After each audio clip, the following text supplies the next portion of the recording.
बोलिए भाटिया जी, आ रहा हूँ। हाँ सौरभ भाई, बोलिए। जो आपका दुख है वही मेरा दुख है, जो आपका दुख है वही मेरा दुख है। आपने कहा कि चाइना कितना मजबूत हो गया है, ये मेरा भी दुख है। ये वही चाइना है जो कि पुराने समय में कहता था हिंदी आपने होने दिया ना, एक डर था कहने का। मैं समझता हूँ चाइना मजबूत हो गया। हम क्या कर रहे हैं, हमारे देश का मुखिया क्या कर रहा है? पिछले 10 और 12 साल में दिए जलवा दो, ताली बजवा दो, थाली बजवा दो, से हम बाहर ही नहीं निकल पा रहे हैं।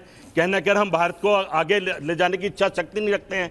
आज पूरा देश, आज नहीं 10 बार पूरा देश हमारे देश के मुखिया के साथ खड़ा हुआ। हम आपके साथ हैं, ले लो पीओके, ले लो बलूचिस्तान, क्योंकि प्रधानमंत्री जी हर चुनाव में कहते हैं हम बलूचिस्तान लेंगे। मैं समझता हूं सर भाई, इससे अच्छा मौका नहीं था। हमारी सेना भी तैयार थी और सेना ने जलवा दिखा भी दिया, पर कहीं ना कहीं इच्छा शक्ति कमजोर होगी। रात रात में मैं तो 12 बजे तक 3 बजे तक सारे चैनल देखता रहा, जब बता रहे थे कि हम लाहौर में घुस गए। इतना विश्वास मिल रहा था कि वाह मेरी सेना कमाल कर दिया। और मैं कह रहा था कि शायद हमारे प्रधानमंत्री ने कमाल कर दिया, इच्छा शक्ति दिखा दिया है। जब सुबह उठा तो ऐश्वर्या जी सही मानो मेरा 5 दिन तक चेहरा उतरा रहा। ये हुआ क्या, ये हुआ क्या? अभी तक दिमाग से नहीं उतरा, और मैं ही नहीं, आप भी और पूरा देश सोच रहा है ये हुआ क्या। इससे अच्छा मौका नहीं मिल सकता था। शौर्य हमारी सेना का, जल थल और वायु सेना का। और मैं याद दिलाता हूँ इंदिरा गांधी जी, आज इंदिरा गांधी होती तो ट्रंप जैसे की जरूरत नहीं पड़ती वकालत करने वाली। पहले भी अमेरिका था, कह दिया घर बैठो, और पाकिस्तान के 2 टुकड़े कर दिए, बांग्लादेश निकाल दिया। लड़ाई इच्छा शक्ति की है, हमें इच्छा शक्ति दिखानी पड़ेगी। आज हम सब प्रधानमंत्री के साथ हैं, और कहीं ना कहीं मैं समझता हूं हमारे हौसले परस्त भी हैं। ये झूठे जीत का जो ढोल बजा रहे हैं, सबको पता हुआ क्या है। सही मायने में आज मौका था लाहौर पे कब्जा करने का और पाकिस्तान पर कब्जा करने का। मुंह तोड़ जवाब दो। मुट्ठी भर तो आदमी है, मुट्ठी भर तो आदमी है। वो 25 करोड़ है और हम 140 करोड़ है। क्या औकात है उसकी हमारे सामने? आप परमाणु बम की बात करते हैं, 2-4 लेके बैठा है, हम तो बहुत लेके बैठे हैं, 10-12 लेके बैठे हैं। एक लड़ाई यार पार होनी चाहिए। मैं अपने देश से मुखिया से कहता हूं, आज भी मेरा नेता राहुल गांधी कहता है हम आपके साथ हैं। आप गोली नहीं गोला मारो जैसा करें, पर मारो। ऐसा भाई मारना पड़ेगा, बार बार झुकना नहीं पड़ेगा। टीवी में बैठ कर राहुल गांधी की भाषा बोलना बंद कीजिए। राहुल गांधी, कांग्रेस पार्टी, समाजवादी पार्टी और भारत का तमाम विपक्ष का लोग लगातार सेना की जीत को झूठा जीत बोल रहा है। शर्माइए आप। भारत की सेना के जीत को झूठा कैसे बोला? देश की जनता माफ नहीं करेगी। भारत की सेना ने पाकिस्तान के छाती पर तिरंगा गाड़ा है। शर्माना चाहिए कांग्रेस को, शर्माना चाहिए समाजवादी पार्टी को। भारत के वीर सेनानियों के पराक्रम को झूठा जीत बोलने वाले कांग्रेस नेता को बाइकॉट करता है देश, कांग्रेस पार्टी को बाइकॉट करता है देश। Boycott Rahul Gandhi, boycott Priyanka Gandhi, boycott Sonia Gandhi. Bharat की सेना को झूठा। Both of you down. Ajay ji, Bhatia ji and Satish ji and Karan Tripathi, 4 people. Ajay Alok, Ajay ji. देखिए ऐश्वर्या जी, आपकी डिबेट थी जियो पॉलिटिक्स और भारत का क्या रोल होना चाहिए। या जियो पॉलिटिक्स के लिए भाई थोड़ा ग्रे मैटर वाले को बुलाया कीजिए ना। यहाँ जियो पॉलिटिक्स को ऐसे डिमीन नहीं कर सकते। प्रोफेसर है वो। नहीं, मैं किसी का नाम नहीं लिया हूँ। आपने नाम क्यों ले लिया? नहीं, क्योंकि मैं आपका नाम। अरे आपके प्रिय मित्र हैं, आपके BFF हैं, आपके बेस्ट फ्रेंड फॉर एवर है अनुराग। जी भर के देखिए, जी भर के पॉलिटिक्स हो रही है तो करिए जी भर के पॉलिटिक्स, कोई दिक्कत नहीं है। 1971 में इंदिरा गांधी ने तोड़ दिया, शर्म नहीं आती है? चिकन नेक हमारा कितना बड़ा है? आधा किलोमीटर, क्यों नहीं उसको 100 किलोमीटर का कर लिया 1971 वॉर में? आज देख रहा था विंग कमांडर अभिनंदन, याद है आपको? 2019 में हम छुड़वा के लाए थे, पूरे देश में जश्न मना था। 1971 के वॉर में 542 सैनिक हमारे पाकिस्तान में रह के सड़ के मर गए जेल में। क्यों नहीं ला पाए हम? 93,000 की पैंट उतरवाई थी। ये बात आज वो सब बातें करने का नहीं है। 1971 का भारत और 2025 के भारत में जमीन आसमान का अंतर है। कृपया करके इंदिरा गांधी को मत लाइए, मनमोहन सिंह को भी याद कर लीजिए तब 26/11। सेना हम आपके बाप की है, सेना इनकी नहीं है। गली का गुंडा कहते थे ना सेना के चीफ को, और सेना आज इनकी हो गई। अपने सेना से सबूत मांगते हैं, सेना इनकी हो गई। क्या मतलब ये घटिया पॉलिटिक्स कर करके मन नहीं भरता है। और मैं तो बताता हूँ आप लोग को, मैं जानबूझ के टोकता नहीं हूँ, डिस्टर्ब नहीं करता हूँ, क्योंकि मैं चाहता हूँ कि ये लोग बोलें। सतीश जी आ रहा हूँ। मैं चाहता हूँ ये लोग बोलें। ये लोग जब जहर बूझी बात बोलेंगे ना, जनता सुनेगी, तब इनके दिल का जहर लोग को पता चलेगा। मैं इसलिए नहीं टोकता हूँ इनको। बोलिए जितना बोलना है, बोलिए जितना बोलना है। आप अपनी जहर बूझी बातों को बोलते रहिए, क्योंकि आप लोग एजेंट हैं।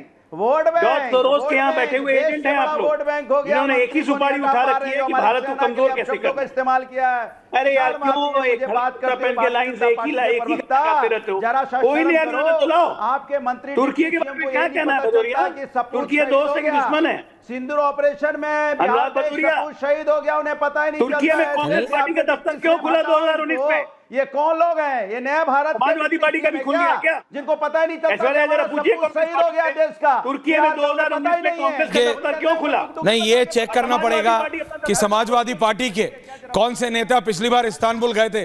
विदेश की यात्राएं बहुत होती हैं सर कांग्रेस और समाजवादी पार्टी के नेताओं की, तो जरा चेक करना पड़ेगा इस्तांबुल कौन गया था। But that is on a lighter note. जो मैं कह रहा हूं वो बात बड़ी सिंपल है सतीश जी।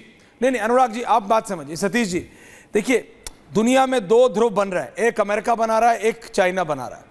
भारत के लिए बहुत दुविधा कहिए या बहुत बारीक लाइन है। हम अपने इंटरनल ये दिक्कतें तो रहेंगी, ये छींटाकशी, ये गाली गलौज चलता रहेगा। बिल्कुल ये है, ये गाली गलौज, उससे कम कुछ है नहीं। बिल्कुल बिल्कुल मैं भाटिया जी आ रहा हूं उसके बाद, लेकिन सतीश जी इसको थोड़ा समझना पड़ेगा ना कि आखिरकार हो क्या रहा है। हाँ मैं आज मैं लंबा जाने वाला हूं, 50 है। दुनिया में बंदर बाट चल रहा है। हाँ, बंदर बाट चल रहा है, और जितने ये जो बड़े मठाधीश चौधरी हैं ये सब खेल कर रहे हैं, मदारी का काम कर रहे हैं, और हम लोग नाच रहे हैं। आपको ट्रंप को भी अब जॉर्ज सोरोस ही समझना चाहिए ऐश्वर्या जी। ये सब खेल खिलाने में लगे हुए हैं। अभी अजय भाई ने कहा कि ग्रे मैटर की बात, बहुत अच्छी बात कही, वो उनको सलाम है, लेकिन उसके बाद जो 2 लाइन उन्होंने बोल दिया वो उनको शोभा नहीं देता है। ग्रे मैटर क्या है? वह बोल दिया 26/11 के बाद क्या किया। अब हम इसमें लगे कि 2001 में पार्लियामेंट में अटैक जब हुआ था, मैं भी वहां था, उसके बाद हम लोगों ने क्या किया?